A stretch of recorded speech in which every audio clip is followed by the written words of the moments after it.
भक्तगणों, आज आपको शिवपुराण में उमा सहिता में भगवान श्री कृष्ण के तप से संतुष्ट हुए शिव और पार्वती का उन्हें अभिष्ट वर देना तथा शिव की महिमा की कथा कहूँगा। आप इसको ध्यानपूर्वक सुने और चैनल को लाइक सब्सक्राइब जरूर करें।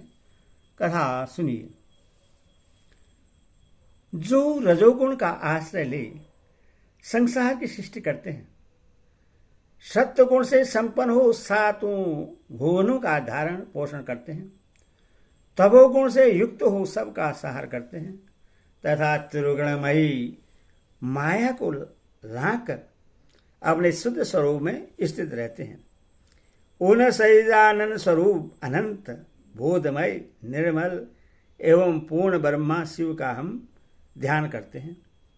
वही सृष्टि काल में ब्रह्मा, पालन के समय विष्णु और संहार काल में रुद्र नाम धारण करते हैं तथा सदैव सात्विक भाव को अपनाने से ही प्राप्त होते हैं। ऋषि बोले, महाज्ञानी व्यास से सूत जी, आपको नमस्कार है। आपने कोटि रुद्र नामक चौथी संहिता हमें सुना दी। अब उमा संहिता के अंतर्गत नाना प्रकार के उपाख्यानों से युक्त जो परमात्मा सांब सदाशिव का चरित्र है उसका वर्णन कीजिए। सूची ने कहा, सौनक आदि महर्षियों, भगवान शंकर का मंगलमय चरित्र परम दिव्य एवं भोग और मोक्ष को देने वाला है। तुम लोग प्रेम से इसका श्रवण करो। पूर्व काल में मुनिवर व्यास ने सनंत कुमार के सामने ऐसे ही पवित्र प्रश्न को उपस्थित किया था और इसके उत्तर में उन्होंने भगवान शिव के उत्तम चरित्र का गान किया था।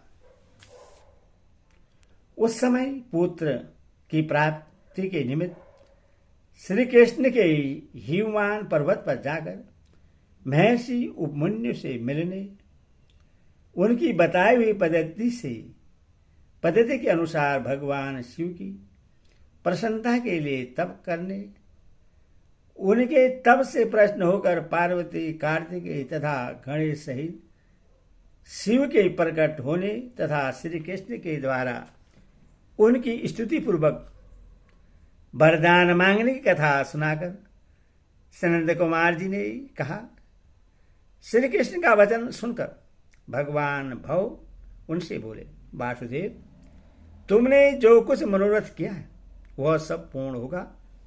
इतना कहकर त्रिशूलधारी भगवान शिव फिर बोले, यावेंद्र, तुम्हें सांब नाम से प्रसिद्ध एक महापराक्रमी बलवान पुत्र प्राप्त होगा।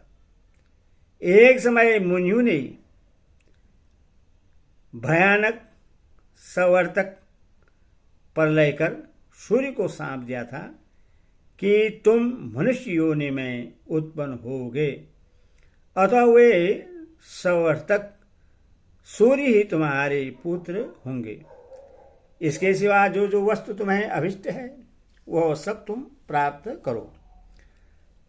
सनत कुमार जी ने कहा, इस प्रकार परमेश्वर शिव से संपूर्ण वरों को प्राप्त करके श्री कृष्ण ने विविध प्रकार की बहुत सी स्थितियों द्वारा उन्हें पूर्णतः संतुष्ट किया। तदंतर भक्त वत्सला गिरिराज कुमारी शिवा ने प्रश्न हो उन तपस्वी शिवभक्त महात्मा वासुदेव से कहा। पार्वती बोली, परम बुद्धिमान वसुदेव नंदन श्री कृष्ण, मैं तुमसे बहुत संतुष्ट हूं। अनंत, तुम मुझसे भी उन मनोवांछित वरों को ग्रहण करो जो भूतल पर दुर्लभ है। श्री कृष्ण ने कहा, देवी, यदि आप मेरे इस सत्य तप से संतुष्ट हैं और मुझे वर दे रही हैं तो मैं यह चाहता हूं कि ब्राह्मणों के प्रति कभी मेरे मन में द्वेष न हो। मैं सदा द्विजों का पूजन करता रहूं। मेरे माता पिता सदा मुझसे संतुष्ट रहे। मैं जहां कहीं भी जाऊं समस्त प्राणियों के प्रति मेरे हृदय में अनुकूल भाव रहे। आपके दर्शन के प्रभाव से मेरी सदति उत्तम हो। मैं सैकड़ों यज्ञ करके इंद्र आदि देवताओं को तृप्त करूं, सहस्त्रों साधु सन्यासियों और अतिथियों को सदा अपने घर पर श्रद्धा से पवित्र अन्न का भोजन कराऊं। भाई बंधु के साथ नित्य मेरा प्रेम बना रहे तथा मैं सदा संतुष्ट रहूं। संतन कुमार जी कहते हैं, श्री कृष्ण का यह वचन सुनकर संपूर्ण अविष्टों को देने वाली सनातनी देवी पार्वती विस्मित हो उनसे बोली, वासुदेव ऐसा ही होगा, तुम्हारा कल्याण हो।